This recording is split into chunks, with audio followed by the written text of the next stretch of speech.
روافظ کا یہ ماننا ہے کہ اللہ کے نبی نے 23 سال محنت کر کے جو ٹیم تیار کی تھی اپنے صحابہ کی، اس میں 3 لوگوں کو چھوڑ کے، یا ایک روایت کے مطابق 7 لوگوں کو چھوڑ کے، غداروں کی ٹولی تھی، منافقوں کی ٹولی تھی، مرتدوں کی ٹولی تھی، نبی کا انتقال ہوا، سب دین سے پھر گئے، سب دین سے پلٹ گئے، نبی کے دشمن بن گئے، اہل بیت کے دشمن بن گئے، کرسی کے لالچی بن گئے، اقتدار کے حریص بن گئے۔ یہ میں جو باتیں بتا رہا ہوں، ایک ایک حرف، ایک ایک لفظ میں ان کی کتابوں کی عقیدے کی روشنی میں بتا رہا ہوں۔ اتنا ہی نہیں، ان کی کتابوں میں یہاں تک لکھا ہے، نبی کا انتقال ہوا،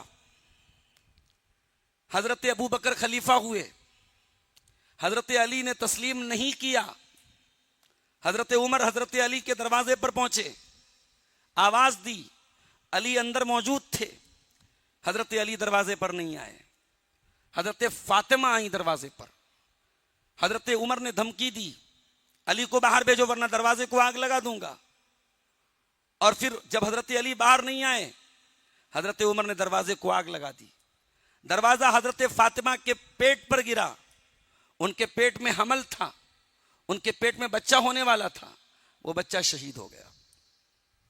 اس کے بعد حضرت عمر حضرت علی کے گردن میں رسی باندھ کر کے زبردستی ان کو حضرت ابو بکر کے پاس لے کے آئے، اور ان کو حضرت ابو بکر کے ہاتھ پہ بیعت کرنی پڑی۔ یہ جو آئیڈیالوجی ہے، یہ آئیڈیالوجی صرف صحابہ کرام کے کردار کو خراب نہیں بتاتی ہے۔ اس آئیڈیالوجی کو اگر مان لیا جائے تو صرف صحابہ کرام کٹ گھرے میں کھڑے نہیں ہوتے ہیں، پھر تو سوال یہ بھی پیدا ہوتا ہے کہ اللہ کا آخری نبی، اس کی محنت کا کیا ہوا، اس کے مشن کا کیا ہوا؟ نبی نے 23 سال پتھر کھا کھا کے، تکلیفیں جھیل جھیل کے، مصیبتیں برداشت کر کے جو ٹیم تیار کی، وہ منافقوں کی ٹیم تھی، وہ غداروں کی ٹیم تھی، وہ نبی کے دشمنوں کی ٹیم تھی، وہ نبی کے اہل بیت کے دشمنوں کی ٹیم تھی۔ پھر صحابہ کرام پر سوال نہیں اٹھتا۔ اسٹوڈنٹس اگر خراب ہوں تو سوال تو ٹیچر پر بھی اٹھتا ہے۔ یہ تو پورے نبی کی پوری 23 سالہ محنت پر پانی پھیرنے والی بات ہو گئی۔ اچھا، ایک بات اور بھی ہے، اس عقیدے کے ماننے والے حضرت علی کو مشکل کشا بھی مانتے ہیں، ہم تو مشکل کشا نہیں مانتے۔ ہم حضرت علی کو یا کسی بھی صحابی کو ہم مشکل کشا نہیں مانتے۔ ہم مشکل کشا اگر مانتے ہیں تو صرف اور صرف اللہ کو مانتے۔ وَإِن يَمْسَسْكَ اللَّهُ بِضُرٍّ فَلَا كَاشِفَ لَهُ إِلَّا هُ، اگر اے میرے نبی، اگر اللہ آپ کو کوئی تکلیف پہنچانا چاہے تو تکلیف کو دور کرنے والا، مشکل کو کھولنے والا، مشکل کشا اگر کوئی ہے تو اللہ ہے۔ اہل حدیث کا عقیدہ تو یہی ہے میرے ساتھی۔ لیکن آپ غور کیجئے کہ وہ علی جو مشکل کشا مانے جا رہے ہیں، جنہوں نے عرب کے سب سے بڑے پہلوان عامر ابن عبد ود کو پٹک دیا، جنہوں نے یہودیوں کے سردار مرحب کو شکست دے دیا، جنہوں نے خیبر کا اتنے بڑے قلعے کا دروازہ پکڑ کے اکھاڑ دیا، جس علی کی شجاعت کے قصے پوری تاریخ میں بھرے پڑے ہیں، آپ نے اس علی کو کہاں لا کے کھڑا کر دیا؟ آپ نے اس علی کو کہاں لا کے کھڑا کر دیا؟ ایک انسان اگر اپنی بیوی کی عزت کی حفاظت نہ کر سکے، اپنے ہونے والے بچے کی حفاظت نہ کر سکے، اپنے حق کے خلافت کی حفاظت نہ کر سکے، آپ کہہ رہے ہیں صاحب وہ مشکل کشا ہیں، وہ مصیبتوں کو دور کرنے والے ہیں، تو آپ نے تو حضرت علی کو رضی اللہ تعالیٰ عنہ، آپ نے تو ان کو نعوذ باللہ آپ نے بزدل بنا دیا، اگر اس عقیدے کو صحیح مان لیا جائے تو۔ یہ دو عقیدے جو ہیں، یہ دو آئیڈیالوجی جو ہیں، اگر کامن سینس لگایا جائے، دلائل چھوڑ دو، کامن سینس بھی لگاؤ، تو کامن سینس بھی یہی کہتا ہے کہ یہ جو عقیدہ ہے روافظ کا عقیدہ، یہ انتہائی واہیات عقیدہ ہے، انتہائی باطل عقیدہ ہے۔ بلکہ علامہ ابن تیمیہ نے ایک بڑی پیاری بات لکھی ہے، لکھا کہ روافظ ایک معاملے میں یہود و نصارہ سے بھی زیادہ گئے گزرے ہیں۔ ارے یہودیوں سے پوچھو، من خیر ملتکم، اے یہودیو تمہاری ملت میں سب سے اچھا کون ہے، سب سے بہترین کون ہے؟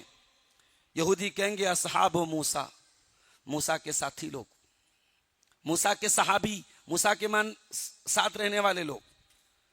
عیسائیوں سے پوچھو من خیر ملتکم، تمہاری قوم میں، تمہاری ملت میں سب سے اچھا کون ہے؟ کہیں گے اصحاب عیسیٰ، عیسیٰ کے صحابہ، عیسیٰ کے حواری، عیسیٰ کے ماننے والے۔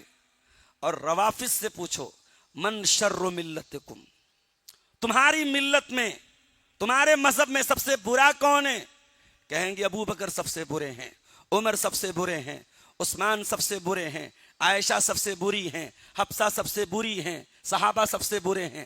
ارے تم تو یہود و نصارہ سے گئے گزرے ہو کہ انہوں نے اپنے نبیوں کے صحابہ کو سب سے افضل مانا، اور تم نے اپنی امت میں سب سے بدترین مانا ہے نبی کے صحابہ کو۔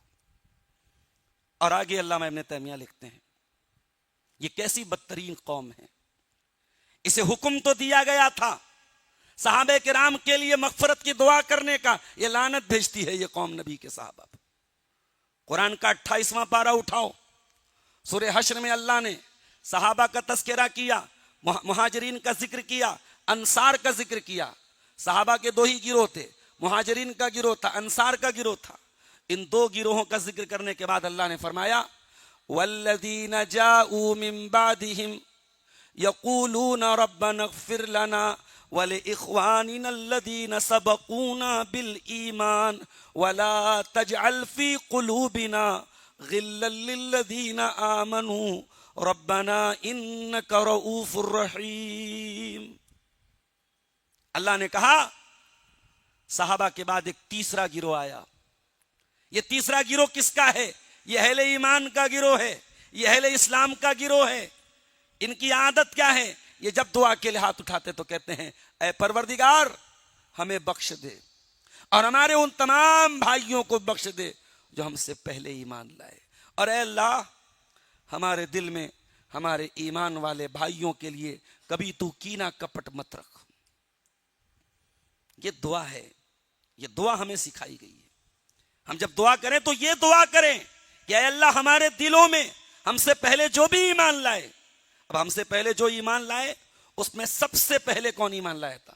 صحابہ ایمان لائے تھے۔ تو اس دعا میں سب سے پہلے تو صحابہ شامل ہیں، گویا ہم صحابہ کی مغفرت کی دعا کرتے ہیں، ہمیں ان کے لیے مغفرت کی دعا کا حکم دیا گیا۔ لیکن یہ روافض صحابہ کرام پہ لعنت کرتے ہیں۔ اب آئیے ہم اپنے اصل موضوع پر آتے ہیں۔ روافض کا اعتراض کیا ہے صحابہ پر؟ ان کا سب سے بڑا اعتراض کیا ہے کہ نبی نے اپنے بعد اپنا خلیفہ منتخب کیا حضرت علی کو،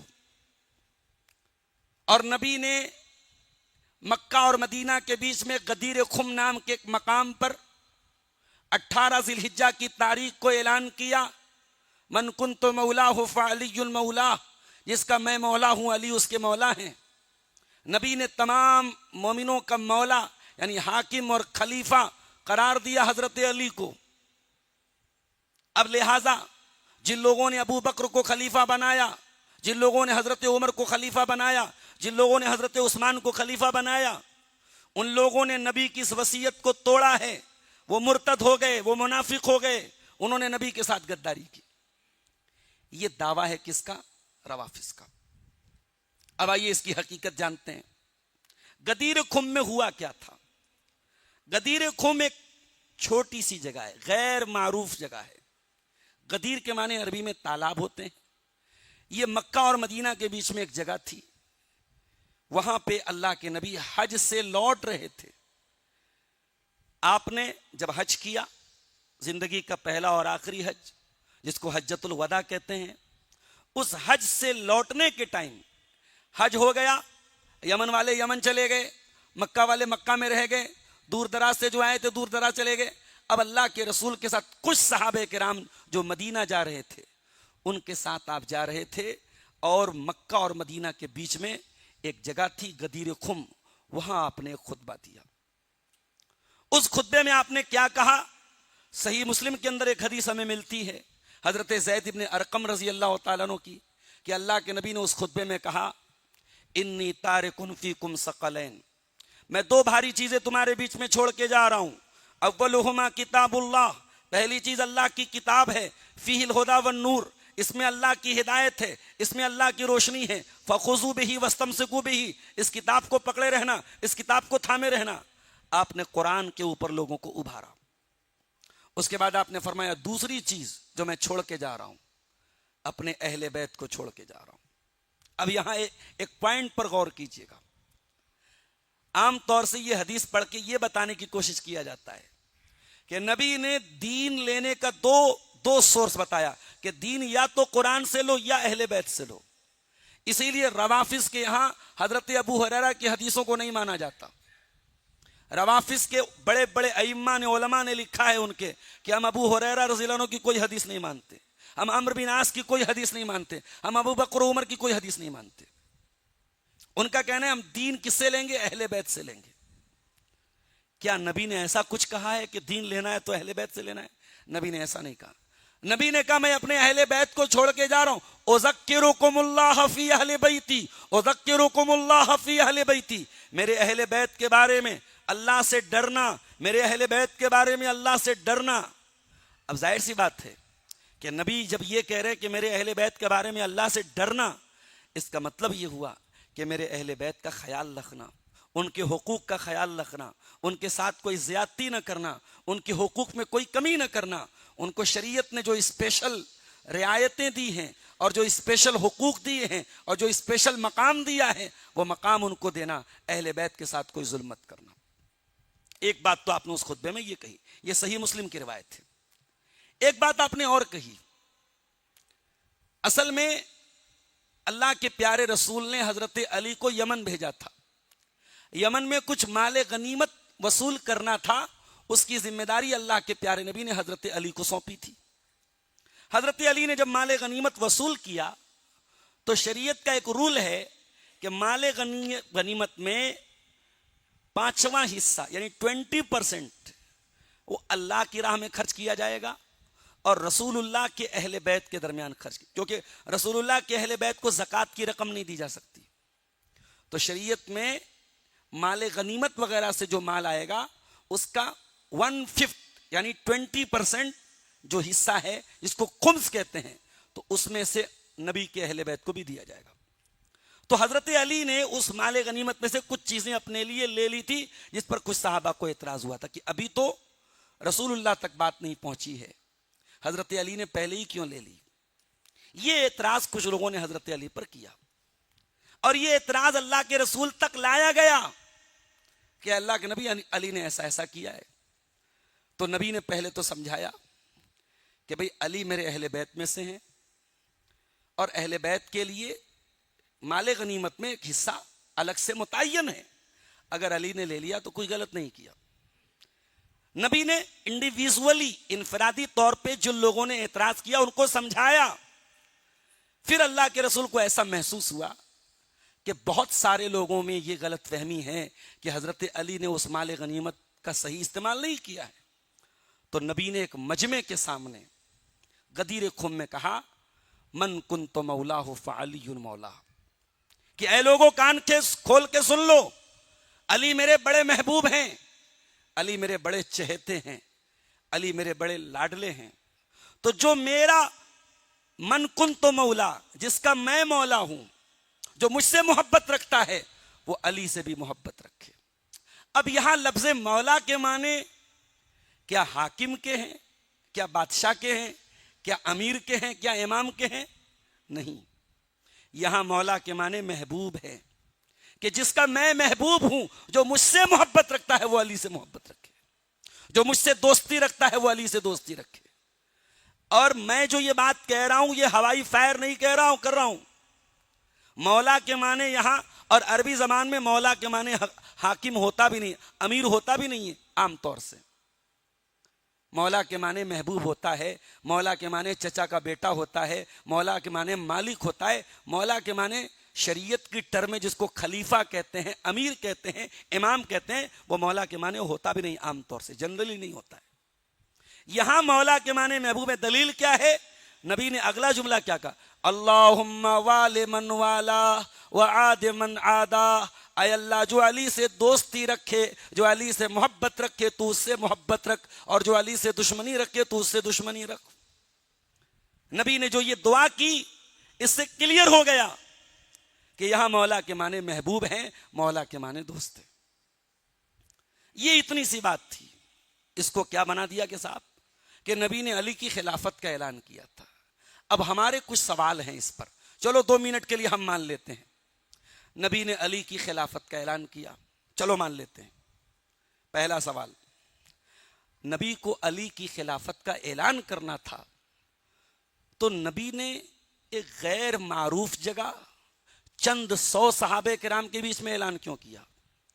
اس سے کچھ دن پہلے حج کا موقع تھا، 1.25 لاکھ صحابہ کرام کا مجمع تھا، عرفات کا میدان تھا، مینا کا میدان تھا، نبی نے وہاں کیوں اعلان نہیں کیا؟ وہ تو زیادہ بڑا موقع تھا، زیادہ بڑا مجمع تھا۔ ایک سوال۔ دوسرا سوال یہ ہے، اگر اس موقع پر نبی نے علی کی خلافت کا اعلان کر دیا تھا اور اس واقعے کے 2 مہینے کے بعد اللہ کے رسول کا انتقال بھی ہو جاتا ہے، کیونکہ حج کر کے اللہ کے رسول لوٹے ہیں، محرم آیا، سفر کے لاسٹ میں آپ بیمار ہوئے، ربیع الاول میں انتقال ہو گیا، 2-2.5 مہینہ کا پیریڈ ہے۔ اللہ کے رسول بیمار ہوئے اور بیماری زیادہ بڑھی جمعرات کے دن، سوموار کو انتقال ہوا، جمعرات کو بیماری زیادہ بڑھی۔ بیمار آپ ہوئے تو بخاری کی روایت ہے، مسلم کی روایت ہے، اور بھی حدیث کی کتابوں میں یہ روایت موجود ہے کہ آپ نے جب یہ دیکھا کہ میں نماز پڑھانے کے قابل نہیں ہوں تو آپ نے کہا مرو ابا بکر فلیصلی بالناس، ابو بکر سے کہو وہ لوگوں کو نماز پڑھائے۔ حضرت عائشہ کہتی ہیں کہ مجھے اچھا نہیں لگا۔ کیوں اچھا نہیں لگا؟ مجھے ایسا لگا کہ اللہ کے پیارے رسول بیمار ہیں اور آپ کی حالت اچھی نہیں ہے، ایسے موقع پر نبی کی زندگی میں، نبی کی موجودگی میں، نبی کے مسئلے پر میرے والد چڑھیں، یہ اچھی بات مجھے مناسب نہیں لگی۔ تو میں نے ایک بہانہ بنایا، میں نے کہا کہ اللہ کے رسول میرے والد کو تکلیف مت دیجیے، وہ بڑے کمزور دل کے آدمی ہیں، وہ نماز پڑھتے ہیں تو رونے لگتے ہیں، کسی اور کو امام بنا دیجیے۔ تو بخاری کے الفاظ ہیں، اللہ کے نبی نے کہا یا اب اللہ والمؤمنون الا ابا بکر، اے عائشہ خبردار، اللہ کو کوئی اور منظور نہیں ہے، اہل ایمان کو کوئی اور منظور نہیں ہے، ابو بکر سے کہو وہ لوگوں کو نماز پڑھائیں گے۔ اور نبی کی حیات مبارکہ میں 17 ٹائم کی نمازیں جناب ابو بکر صدیق نے پڑھائی تھی، اور یہ شیعہ حضرات کی کتابوں میں بھی یہ بات تسلیم شدہ ہے، وہ بھی یہ مانتے ہیں۔ یہ بڑی عجیب بات نہیں ہے، بڑا اچھا موقع تھا۔ اگر 2 مہینہ پہلے غدیر خم میں پیارے رسول نے حضرت علی کی خلافت کا اعلان کیا تھا تو یہ بڑا اچھا موقع تھا، میں بیمار ہوں، میرے مسلح پر علی کھڑے ہوں گے کیونکہ میرے بعد وہ خلیفہ ہونے والے ہیں۔ یہ بڑی عجیب بات ہے کہ نبی خلافت کا اعلان تو علی کے لیے کریں، اور اسلام کی سب سے اہم عبادت نماز پر اپنی جگہ مسلح پر کس کو کھڑا کریں؟ حضرت ابو بکر کو کھڑا کریں۔ تو یہ بات میچ تو نہیں ہو رہی ہے۔ ایک یہ 2 بات ہو گئی۔ تیسری بات، نبی کی وفات کے بعد اگر یہ مان لیا جائے کہ 18 ذی الحجہ کو غدیر خم میں پیارے نبی نے بہت سارے صحابہ کے سامنے علی کی خلافت کا اعلان کیا تھا، وہ صحابہ کرام جو نبی کے ایک اشارے پہ جان دے دیا کرتے تھے، 2 مہینے میں پلٹ گئے، 2 مہینہ بھی اپنے نبی کی وصیت پر عمل نہیں کر پائے، اور نبی کا انتقال ہوتے ہی حضرت ابو بکر کو خلیفہ بنا دیا۔ بکواس بات ہے یہ صحابہ کرام کے اوپر بہت ہی گندا اور غلیظ الزام ہے۔ حقیقت یہ ہے کہ نبی نے کبھی بھی کلیئر یہ نہیں بتایا تھا کہ میرے بعد کون خلیفہ ہوگا، اشارے دیے تھے آپ نے۔ ایک عورت اللہ کے رسول کے پاس آئی، کہنے لگی یا رسول اللہ، اگر میں آپ کے پاس آؤں اور آپ سے ملاقات نہ ہو میں کس کے پاس جاؤں؟ کہا ابو بکر کے پاس چلی جانا، عمر کے پاس چلی جانا۔ گویا آپ نے اشارہ کیا کہ میرے بعد دین کا مرجع اور دین سیکھنے کا مرجع اور دین کے سوالات پوچھنے کا مرجع اگر کوئی ہے وہ جناب ابو بکر صدیق ہیں، وہ جناب عمر فاروق ہیں۔ اشارہ دیا تھا آپ نے، کلیئر نہیں بتایا تھا کبھی آپ نے۔ اب روافظ کا ایک اعتراض اور بھی ہے، نبی کا انتقال ہوا، نبی کو ابھی کفنایا بھی نہیں گیا، دفنایا بھی نہیں گیا، اور صحابہ حکومت بانٹنے لگے۔ اب یہ مسئلہ بھی حل کر لیتے ہیں۔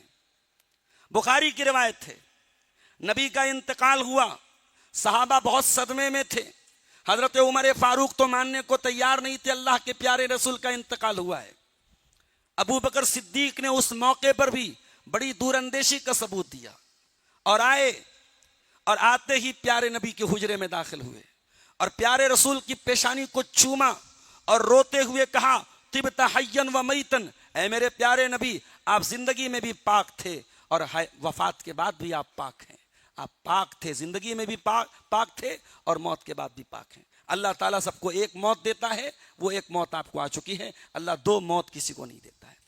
اس کے بعد جناب ابو بکر صدیق مسجد میں تشریف لائے اور رسول اکرم کے ممبر کے سائیڈ میں کھڑے ہو کر کے خطبہ دیا اور خطبے میں فرمایا من کان منکم یعبد محمدن فإن محمدن قد مات، جو محمد صلی اللہ علیہ وسلم کی عبادت کرتا تھا وہ کان کھول کر کے سن لے، اللہ کے پیارے رسول کی وفات ہو چکی ہے۔ ومن کان یعبد اللہ، اور جو اللہ کی عبادت کرتا تھا وہ یہ جان لے فإن اللہ حی لا یموت، اللہ زندہ ہے، اللہ کو کبھی موت نہیں آ سکتی۔ اس کے بعد حضرت ابو بکر کو پتہ لگا کہ انصاری صحابہ کرام ثقیفہ بنی ساعدہ جو مدینے میں ایک جگہ تھی، وہاں پہ انصاری صحابہ کرام اکٹھا ہیں اور میٹنگ چل رہی ہے کہ نبی کا تو انتقال ہو گیا ہے، اب نبی کا جانشین کون بنے گا، اب مسلمانوں کا امیر کون بنے گا، مسلمانوں کا ذمہ دار کون بنے گا۔ اب وہاں پہ حضرت ابو بکر پہنچے۔ کیوں پہنچے؟ اس لیے نہیں کہ حضرت ابو بکر کو کرسی کا لالچ تھا۔ ارے جو آدمی ساری زندگی نبی پر جان چھڑکتا رہا ہو، ساری فیملی اس کی نبی پر قربان ہوتی رہی ہو، جس نے جنگ تبوک میں اپنے گھر کا سارا مال لا کے دے دیا ہو، اس انسان کے بارے میں کوئی سوچ بھی کیسے سکتا ہے وہ حکومت اور کرسی کا لالچی ہو جائے گا۔ ابو بکر اس لیے پہنچے تھے، امت میں اختلاف کا اندیشہ تھا، انصاری صحابہ کرام میٹنگ کر رہے تھے، اب وہاں مہاجر اور انصاری والی لڑائی اگر شروع ہو جاتی، اور جب وہاں گئے تو وہی بات ہو رہی تھی، انصاریوں نے کہا ایک امیر ہم میں سے ہوگا اور اے مہاجرین ایک امیر ہم میں سے ہوگا۔ حضرت ابو بکر نے کہا نہیں، اللہ کے رسول کی حدیث ہے کہ مسلمانوں کے جو خلیفہ ہوں گے وہ قریش میں سے ہوں گے، عرب میں سب سے بڑا قبیلہ قریش کا ہے، ان کا نسب سب سے اعلیٰ ہے، ان کا دین پر وہ سب سے پہلے ایمان لائے، لہٰذا انہی میں سے حاکم بنے گا۔ اے انصاریوں ہم امیر ہوں گے، قریش کے لوگ امیر ہوں گے اور آپ ہمارے وزیر ہوں گے، ہمارے سپورٹر ہوں گے، ہمارے مددگار ہوں گے۔ انصاریوں نے فوراً مان لیا۔ پھر حضرت ابو بکر نے کہا یہ عمر فاروق ہیں، یہ ابو عبیدہ ہیں، ان دونوں میں سے کسی کو اپنا خلیفہ چن لو۔ حضرت عمر نے کہا کیسی بات کرتے ہیں، ہم نے رسول اللہ کے بعد سب سے افضل سمجھا تو آپ کو سمجھا، ہم آپ کے ہاتھ پہ بیعت کریں گے۔ سب سے پہلے حضرت عمر نے بیعت کی، پھر پورا مجمع ٹوٹ پڑا اور سب نے حضرت ابو بکر کو اپنا خلیفہ مان لیا۔ یہ ہے اس واقعے کی حقیقت۔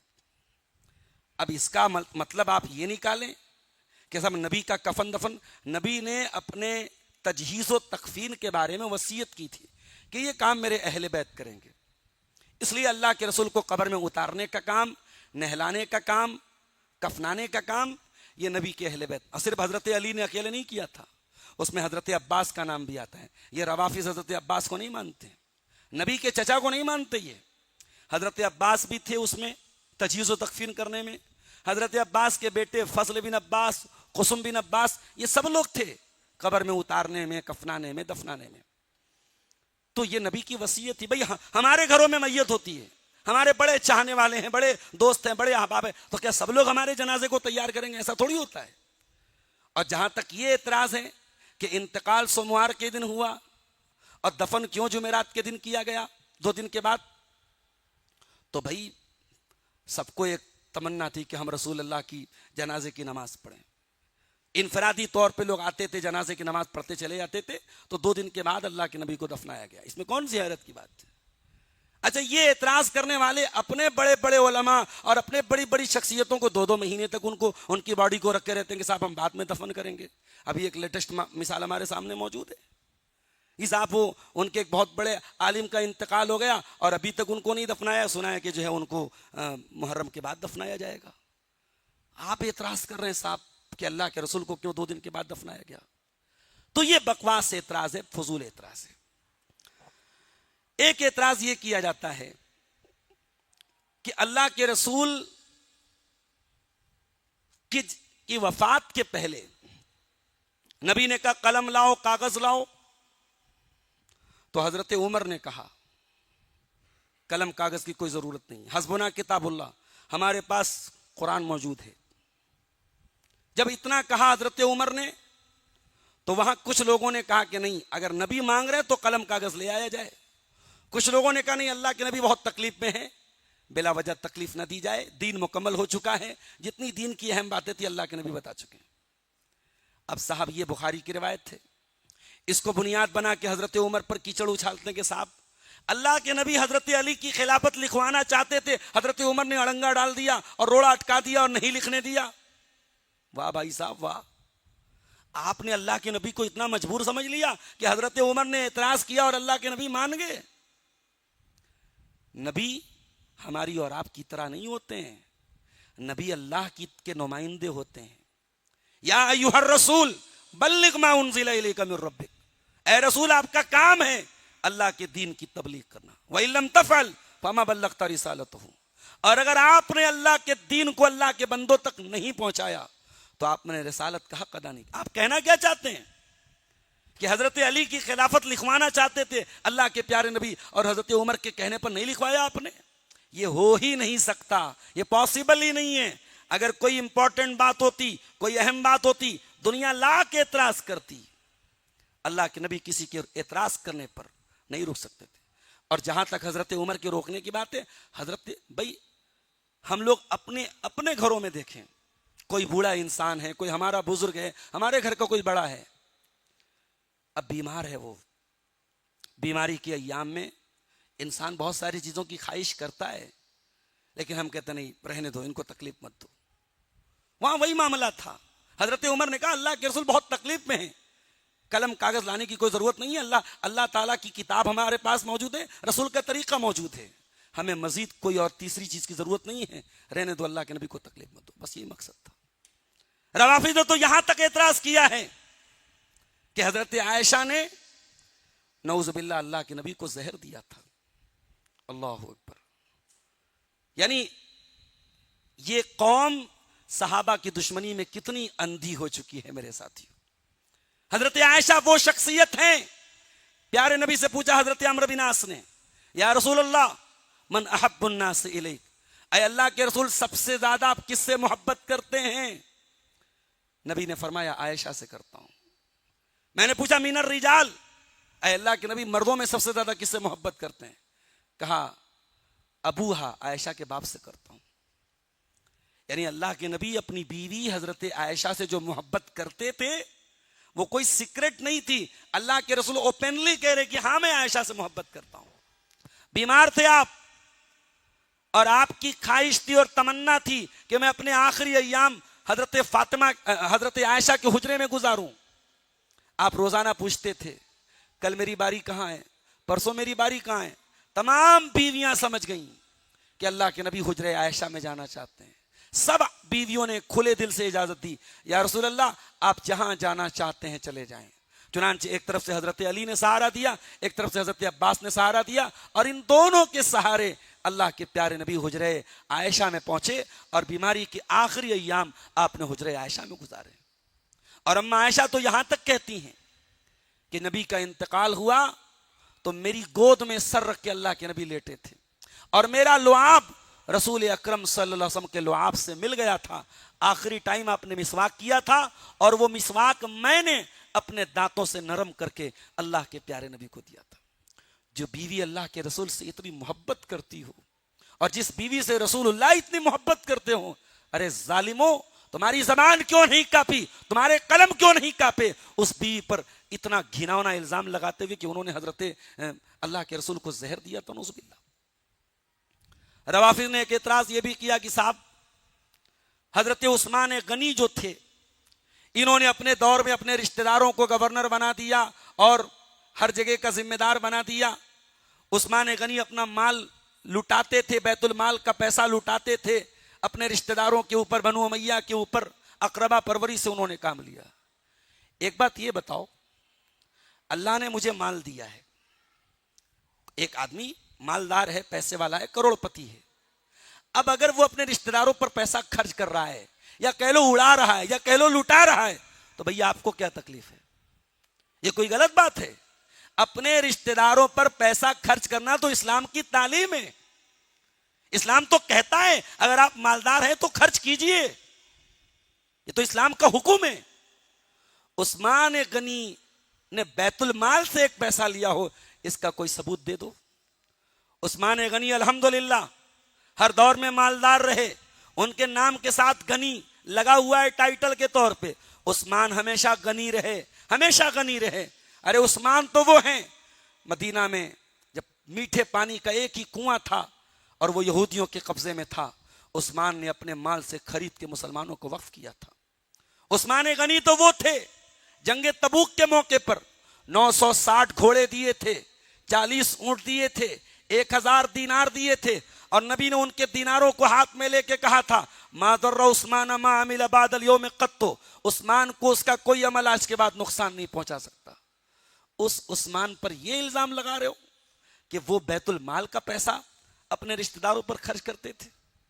اور جہاں تک بات یہ ہے کہ انہوں نے حضرت معاویہ کو شام کا گورنر کیوں بنایا, انہوں نے فلاں کو فلاں جگہ کا گورنر کیوں بنایا, تو بھائی آپ ثابت کر کے بتا دو کہ انہوں نے بغیر قابلیت کے بنایا. حضرت معاویہ کو حضرت عثمان نے اپنے دور میں پورے شام کا گورنر بنایا. اس کے پہلے شام کا اردن کا علاقہ, حمص کا علاقہ, دمشق کا علاقہ, یہ سب علاقہ حضرت معاویہ کے انڈر میں تھا. حضرت عمر کے دور سے تھا. حضرت عمر تو بہت سخت آدمی تھے, ایک ایک گورنر کا حساب لیتے تھے. کون کیسا کپڑا پہن رہا ہے, کون کیسا کھانا کھا رہا ہے, کس کی کیسی آمدنی ہے. حضرت عمر تو بہت سخت آدمی تھے.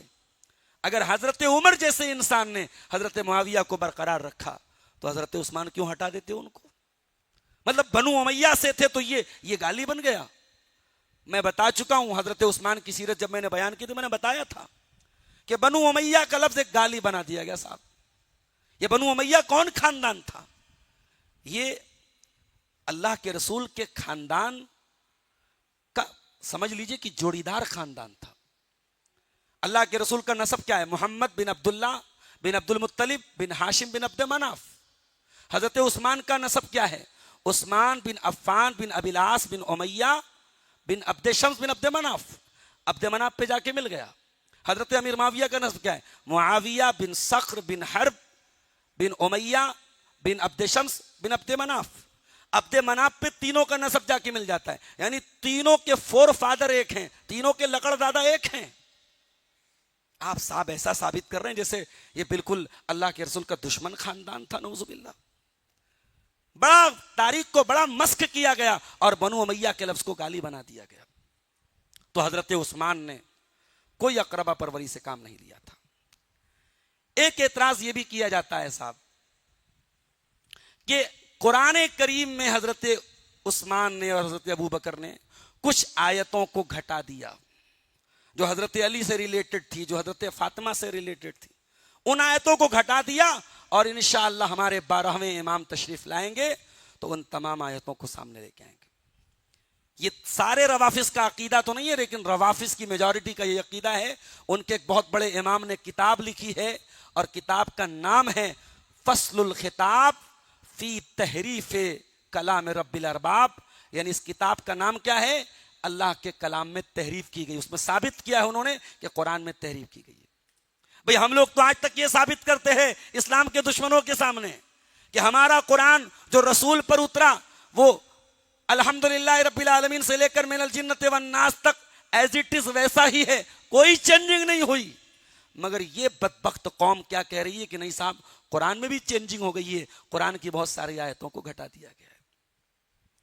اور اللہ کی قسم اگر آپ روافظ کی کوئی تفسیر کی کتاب اٹھا لیں تو آپ حیران رہ جائیں گے کہ تفسیر کے نام پہ انہوں نے کیا گل کھلائے.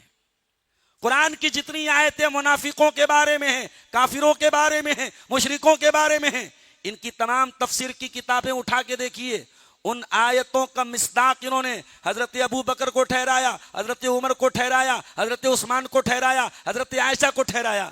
ان ظالموں نے قرآن کی آیتوں میں جہاں جہاں مذمت آئی ہے نبی کے صحابہ پر انہوں نے سیٹ کر دیا ہے. اور اذا زلزلت الارض زلزالہا کی تفسیر آپ اٹھا کے دیکھیں, کہ حضرت حسن اور حسین نے ایک مرتبہ غصے میں زمین پر پیر مار دیا تو زمین ہلنے لگی تو اذا زلزلت الارض زلزالہا نازل ہو گئی. یہ قرآن کی تفسیر ہے. تو ان کی تفسیر کا بھی وہی حال ہے. یہ تمام فرقوں میں سب سے احمق یہ فرقہ ہے جس نے تعصب میں اتنے اندھے ہو گئے کہ یہ بکری کو مارتے ہیں یہ کہہ کر کے کہ یہ بکری نہیں عائشہ ہے. حضرت عائشہ سمجھ کے بکری کو مارتے ہیں. یہ وہ ظالم ہیں جو آج ایک گھوڑے کو یہ کہہ کر کے کہ یہ حضرت حسین کا گھوڑا ہے اس کو عزت دیتے ہیں, اس کو پوجتے ہیں, اس کے نیچے عورتوں کا طواف کرواتے ہیں, اس کے نیچے بچوں کا طواف کرواتے ہیں کہ یہ حسین کا دلدل ہے, یہ حسین کا گھوڑا ہے. نعوذ باللہ. میرے عزیزو, باتیں بہت ساری ہیں. تمام باتوں کا خلاصہ جو تقریر کے شروع میں نے بتایا تھا کہ یہ دو نظریات ہیں. اب آپ طے کر لیجئے کہ آپ کون سے نظریے کو مانتے ہیں. ایک آخری بات بیان کر کے بات ختم کروں گا. حضرت امیر معاویہ رضی اللہ عنہ کے بارے میں یہ فرقہ کہتا ہے صاحب حضرت معاویہ نے علی سے جنگ کی, باغی تھے وہ, انہوں نے علی کی حکومت سے بغاوت کی, باغی تھے وہ اور جہنمی تھے وہ. نعوذ باللہ. ہمارا عقیدہ کیا ہونا چاہیے حضرت معاویہ کے بارے میں؟ کیا ہم یہ مان لیں کہ حضرت علی حضرت معاویہ کے درمیان جنگ ہی نہیں ہوئی؟ جنگ تو ہوئی, جنگ بے شک ہوئی, اور جنگ ہوتی ہے تو پھول نہیں برستے ہیں, جنگ ہوتی ہے تو تلوار چلتی ہے, نیزے چلتے ہیں. جنگ ہوئی, دونوں طرف سے لوگ قتل ہوئے. دو جنگیں ہوئیں. ایک جنگ جمل ہوئی جس میں سیدہ عائشہ صدیقہ بھی پہنچی تھی اونٹ کے اوپر سوار ہو کے, اسی لیے اس کو جمل کہا جاتا ہے. جمل کے معنی عربی میں اونٹ ہوتے ہیں. دوسری جنگ صفین کی جنگ ہوئی. جنگ جمل میں حضرت طلحہ شہید ہوئے, حضرت زبیر شہید ہوئے. یہ وہ دو صحابہ ہیں جو ان 10 صحابہ میں شامل ہیں جن کو اللہ کے نبی نے جنتی کہا تھا, نام لے کے جنتی کہا تھا. تو جنگ تو ہوئی ہے. ہمارا اسٹینڈ کیا ہونا چاہیے؟ ہمارا پہلا اسٹینڈ تو یہ ہونا چاہیے, ہمیں یہ ماننا چاہیے کہ یہ جنگ نہیں ہونا چاہیے تھی. صحابہ کرام کے درمیان جنگ نہیں ہونی چاہیے تھی. اشداء علی الکفار رحماء بینہم, نبی کے صحابہ کی پہچان قرآن بتا رہا ہے. وہ ہمیشہ اسلام کے دشمنوں کے لیے سخت رہے اور آپس میں نرم رہے. یہ تو سبائیوں کی سازش تھی, یہ قاتلین عثمان کی سازش تھی, یہ ان بلوائیوں کی سازش تھی کہ انہوں نے اختلاف کو اتنا بڑھایا کہ جنگ ہو گئی, ورنہ جنگ ہونی نہیں چاہیے تھی.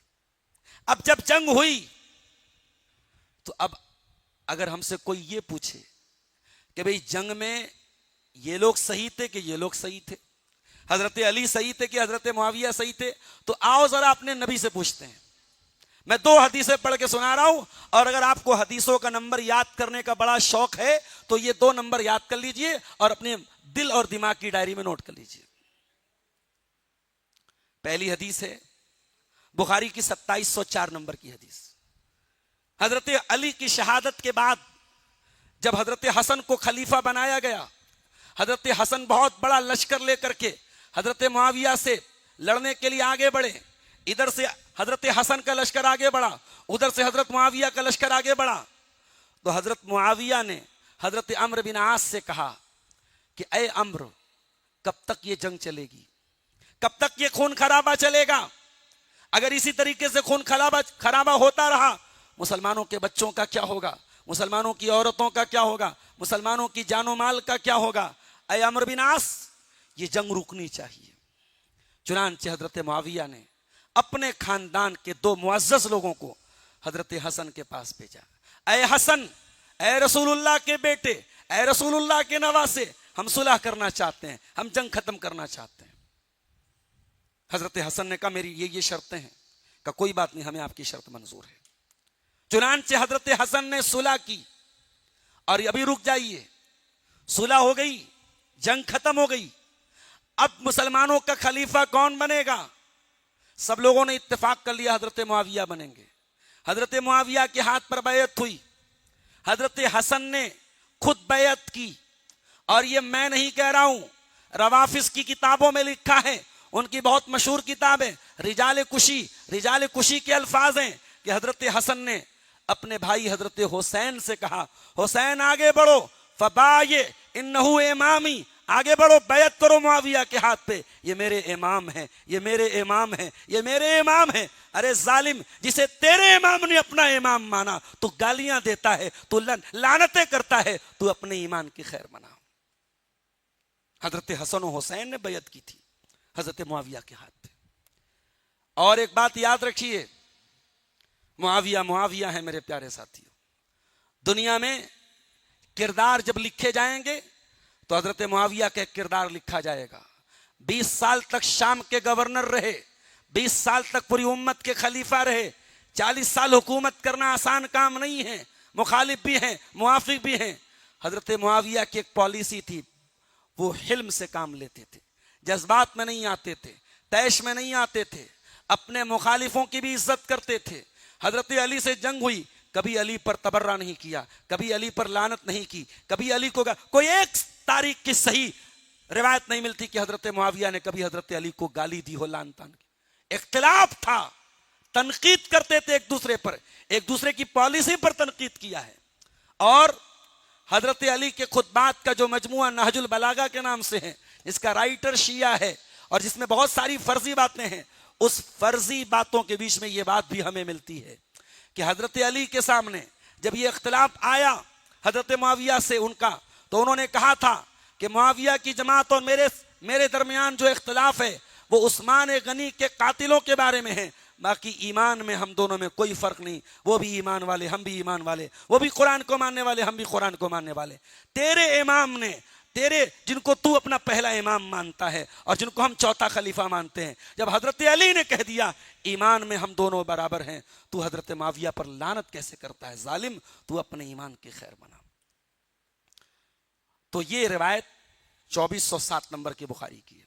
صلح ہوئی، اور جب صلح ہوئی تو حضرت ابو بکرہ کہتے ہیں مجھے اللہ کے رسول کی حدیث یاد آئی، آپ نے ممبر پہ کہا تھا، آپ کے نواسے حسن آپ کے بازو میں کھڑے تھے، اور آپ نے کہا تھا ان ابنی ھذا سید لعل اللہ ان یصلح بہ بین فئتین عظیمتین من المسلمین، میرا یہ بیٹا سردار ہوگا اور میرے اس بچے کے ذریعے اللہ مسلمانوں کی 2 بڑی جماعتوں میں صلح کرائے گا۔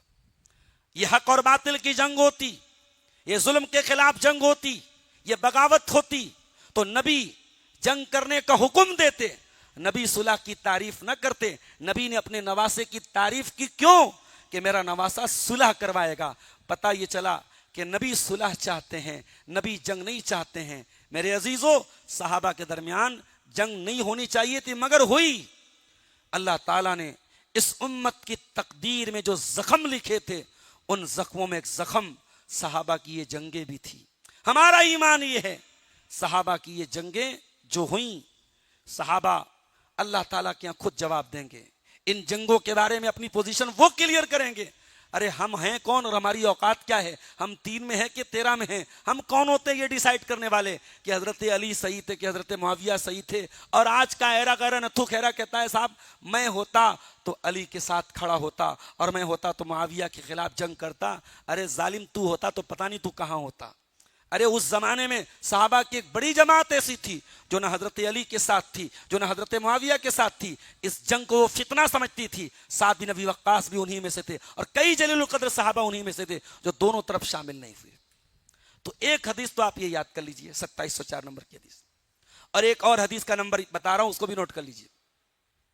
صحیح مسلم میں ایک حدیث ہے، حدیث کا نمبر ہے 1065، 1065 نمبر۔ اللہ کے رسول فرماتے ہیں تمرق مارقۃ عند فرقۃ بین المسلمین، مسلمانوں کے درمیان جب اختلاف ہوگا تو ایک جماعت نکل جائے گی۔ یہ کون سی جماعت ہوگی بھائی؟ کوئی بتا سکتا؟ آپ کی جنرل نالج کا ایگزام لے رہا ہوں، کوئی بتائے کون سی جماعت تھی؟ ایک جماعت نکل جائے گی مسلمانوں کے اختلاف کے دوران، یہ خوارج کی جماعت ہوگی۔ یہ خوارج، اس پر پوری امت کا اتفاق ہے کہ اللہ کے نبی کس کی بات کر رہے؟ خوارج کی بات کر رہے۔ مسلمانوں کے اختلاف کے وقت ایک جماعت نکل جائے گی، یقتلها اول الطائفتین بالحق، اور اس جماعت کو قتل کرے گی وہ جماعت جو دونوں جماعتوں میں حق سے زیادہ قریب ہوگی۔ حضرت علی کی جماعت میں کچھ لوگ خوارج ہو گئے اور بعد میں حضرت علی نے بہت بڑی جنگ کی ان کے خلاف، جس کو جنگ نہروان کہا جاتا ہے، اور خوارج کو قتل کیا حضرت علی نے، اور اللہ کے نبی نے خوشخبری سنائی تھی کہ خوارج کو حضرت علی قتل کریں گے۔ تو علی رضی اللہ عنہ کی جماعت کو اللہ کے پیارے نبی نے حق سے زیادہ قریب بتایا ہے۔ یہی وجہ ہے اہل سنت کے اکثر علماء، اہل سنت کے اکثر ائمہ کا یہی فتویٰ ہے، یہی قول ہے، اور یہی ان کا کہنا ہے پیارے نبی کی اس حدیث کی روشنی میں کہ حضرت علی حضرت معاویہ کے درمیان جو اختلاف ہوا، اس اختلاف میں دونوں لوگوں نے اجتہاد کیا تھا، لیکن اس اجتہاد میں حضرت علی کا اجتہاد زیادہ درست تھا، ان کو ڈبل ثواب ملے گا۔ حضرت معاویہ بھی صحابی رسول تھے، انہوں نے بھی اجتہاد کیا، مگر وہ اپنے اجتہاد میں خطا پر تھے، اور مجتہد اگر اپنے اجتہاد میں خطا پر بھی ہو تب بھی اس کو ثواب ملتا ہے۔ میرے عزیزو، نبی کی یہ ورڈنگ اور نبی کے یہ الفاظ بتا رہے ہیں کہ یہ حق اور باطل کی جنگ نہیں تھی، یہ صحیح اور غلط کی جنگ نہیں تھی، ورنہ اللہ کے نبی اتنا سافٹ لفظ استعمال نہ کرتے۔ آپ نے کہا خوارج کو وہ جماعت قتل کرے گی جو حق سے زیادہ قریب رہے گی۔ تو یہ چند موٹی موٹی باتیں ہیں جو روافظ کے اعتراضات کے تعلق سے میں نے آپ کے سامنے رکھی ہے۔ ایک اعتراض یہ بھی لوگ کرتے ہیں کہ صاحب حضرت ابو بکر نے حضرت فاطمہ کو ان کا حق نہیں دیا۔ حضرت فاطمہ آئیں حضرت ابو بکر کے پاس اور کہا کہ میرے باپ کا جو حصہ ہے فدق میں، جو باغ ہے کھجوروں کا، اس میں میرا حصہ دے دیجئے۔ تو حضرت ابو بکر نے کہا کہ میں نے اللہ کے رسول کو یہ فرماتے ہوئے سنا ہے کہ ہم انبیاء کی وراثت تقسیم نہیں ہوتی ہے، ہم جو دنیا میں چھوڑ کے جاتے ہیں سب صدقہ ہو جاتا ہے، لہٰذا میں وہ مال آپ کو نہیں دے سکتا ہوں، میں اس میں کوئی ایسا قدم نہیں اٹھاؤں گا جو اللہ کے رسول نے نہیں اٹھایا۔ جو رسول اللہ کرتے تھے وہ اس باغ کی آمدنی اللہ کی راہ میں خرچ ہوتی تھی، غریبوں میں خرچ ہوتی تھی، فقیروں میں خرچ ہوتی تھی، میں وہیں خرچ کروں گا۔ اس پر حضرت فاطمہ ناراض ہو گئیں، بخاری کی روایت ہے، ناراض ہو گئیں، حضرت ابو بکر سے بات چیت کرنا بند کر دیا۔ ہم بھی مانتے ہیں ناراض ہوئی تھی۔ کیوں ناراض ہوئی تھی؟ اس لیے نہیں کہ وہ حضرت ابو بکر کو جھوٹا سمجھتی تھی، اس لیے نہیں کہ ان کا یہ ماننا تھا کہ ابو بکر رضی اللہ عنہ اس زمین کو ہڑپنا چاہتے ہیں۔ حضرت فاطمہ رسول اللہ کی بیٹی تھی، ان کو یہ لگا کہ اس مال میں میرا حق ہے، وہ مانگنے گئی۔ ابو بکر صدیق نے حدیث پڑھ کے سنا دی، اور ابو بکر صدیق رضی اللہ عنہ کا ایک سٹینڈ تھا کہ میں کوئی ایسا قدم نہیں اٹھاؤں گا جو اللہ کے رسول نے نہیں اٹھایا۔ حضرت فاطمہ ناراض ہوئی، انسان تھے دونوں لوگ، ناراضگی تھی، مگر اس ناراضگی کا یہ مطلب نہیں ہے کہ ہم حضرت ابو بکر پر یہ الزام لگائیں انہوں نے غصب کر لیا۔ اگر انہوں نے غصب کیا تو مجھے ایک بات یہ بتائی جائے کہ اگر فدق کا جو باغ تھا وہ رسول اللہ کی وراثت تھا، تو وراثت میں خالی بیٹی حصہ دار بنتی ہے یا بیوی بھی حصہ دار بنتی ہے؟ بیوی بھی تو حصہ دار بنتی ہے بھائی۔ اگر اولاد موجود ہے تو بیوی کا کتنا حصہ بنتا ہے؟ بولیے بھائی، اگر اولاد نہیں ہے تو 4 آنا بنتا ہے، اور اگر اولاد ہے تو 2 آنا بنتا ہے، یعنی 12.5% 12.5% بنتا ہے نا۔ تو 12.5% وراثت تو نبی کی بیویوں کی بھی تھی۔ اگر وراثت تھی تو حضرت ابو بکر نے تو اپنی بیٹی کو بھی نہیں دیا۔ اور دوسری بات، اگر یہ مان لیا جائے کہ حضرت ابو بکر نے غصب کیا تھا اس مال کو، جبکہ یہ ماننے والی بات نہیں ہے۔ ابو بکر اس ذات کا نام ہی نہیں ہے جو کسی کا مال غصب کر لے۔ ابو بکر لٹانے والے کا نام ہے۔ ابو بکر اللہ کی راہ میں سب کچھ نچھاور کرنے والے کا نام ہے۔ ابو بکر مال اور زمین اور جائیداد کی محبت کرنے والے کا نام ہی نہیں ہے میرے ساتھیوں۔ لیکن 2 منٹ کے لیے چلو ہم مان لیتے ہیں، ظالموں تمہاری یہ بات مان لیتے ہیں۔ تم یہ بتاؤ، نبی کے انتقال کے 35 سالوں کے بعد جب حضرت علی خلیفہ ہوئے، عثمان غنی کی شہادت ہوئی، حضرت علی خلیفہ ہوئے، حضرت علی نے کیا کیا؟ حضرت علی کے پاس تو پورا اختیار آ گیا، خلافت آ گئی، حکومت آ گئی۔ کیا آپ نے فدق کا وہ باغ اپنی اولاد کو دیا؟ اپنے استعمال میں لایا؟ نہیں لایا۔ فدق کے اس باغ میں حضرت علی نے بھی وہی کام کیا جو ابو بکر صدیق کرتے رہے، جو عمر فاروق کرتے رہے، جو عثمان غنی کرتے رہے۔ اس کی آمدنی چیریٹی کے طور پہ خرچ ہوتی رہی، اللہ کی راہ میں خرچ ہوتی رہی، غریبوں پر خرچ ہوتی رہی، یتیموں پر خرچ ہوتی رہی۔ لہٰذا یہ بالکل غلط اور بے بنیاد الزام ہے. میں آخری بات کہہ کے بات ختم کر رہا ہوں. دیکھو بھائیو، ہم صحابہ کرام کو معصوم نہیں مانتے. انسان تھے. انسان کے ساتھ جو کمزوریاں ہوتی ہیں صحابہ کے ساتھ بھی تھی. انسان کے ساتھ جو تقاضے ہوتے ہیں صحابہ کے ساتھ بھی تھے. بھئی آج ہمارے اپنے سماج میں ہم بات کریں، کوئی بہت بڑا نمازی ہے، تہجد گزار ہے، کیا اس تہجد گزار انسان کا، اس نمازی انسان کا، اس متقی انسان کا کیا کبھی کسی سے جھگڑا نہیں ہوتا؟ بھائی بھائی میں ہو جاتا ہے. بہت نیک انسان ہے، اپنے باپ سے اس کی نہیں پڑتی ہے، باپ سے اختلاف ہو جاتا ہے، ماں سے اختلاف ہو جاتا ہے، تو کیا ہم یہ مان لیں کہ ماں سے اختلاف ہو گیا تو انسان کا تقوی ختم ہو گیا، انسان کو مان لے بہت برا ہو گیا؟ بھئی انسان ہیں. صحابہ کرام انسان تھے، ان کے درمیان اختلافات ہوئے، لیکن ہاں ایک بات کی گارنٹی ہے، صحابہ کے دلوں میں کوئی چور نہیں تھا. ان کے دل بالکل صاف اور ستھرے تھے. شیخ ظفر نعمان صاحب نے اپنی تقریر میں قرآن کی ایک آیت پڑھی تھی سورہ توبہ کی، اور اتفاق دیکھیے کہ سورہ توبہ کی اس آیت کا نمبر 100 نمبر ہے. وہ سورہ توبہ کی 100 نمبر کی آیت ہے. گویا ہم یہ کہہ سکتے ہیں کہ اللہ تعالیٰ نے دین اور ایمان کا جو امتحان لیا تھا اپنے صحابہ کا، اس میں 100 دیا تھا، 100 میں 100 دیا تھا اپنے صحابہ کو. والسابقون الاولون من المہاجرین والانصار والذین اتبعوہم بإحسان رضی اللہ عنہم ورضوا عنہ وأعد لهم جنات تجری تحتها الانہار خالدین فیہا ابدا ذالک الفوز العظیم. یہ وہ سرٹیفکیٹ ہے، یہ وہ سرٹیفکیٹ ہے جو اللہ نے اپنے نبی کو صحابہ کو دیا. اللہ تو عالم الغیب ہے، اللہ کو سب پتا ہے کربلا میں کیا ہونے والا ہے، ابو بکر صدیق کے دور میں کیا ہونے والا ہے، عمر فاروق کے دور میں کیا ہونے والا ہے، اللہ کو سب پتا ہے.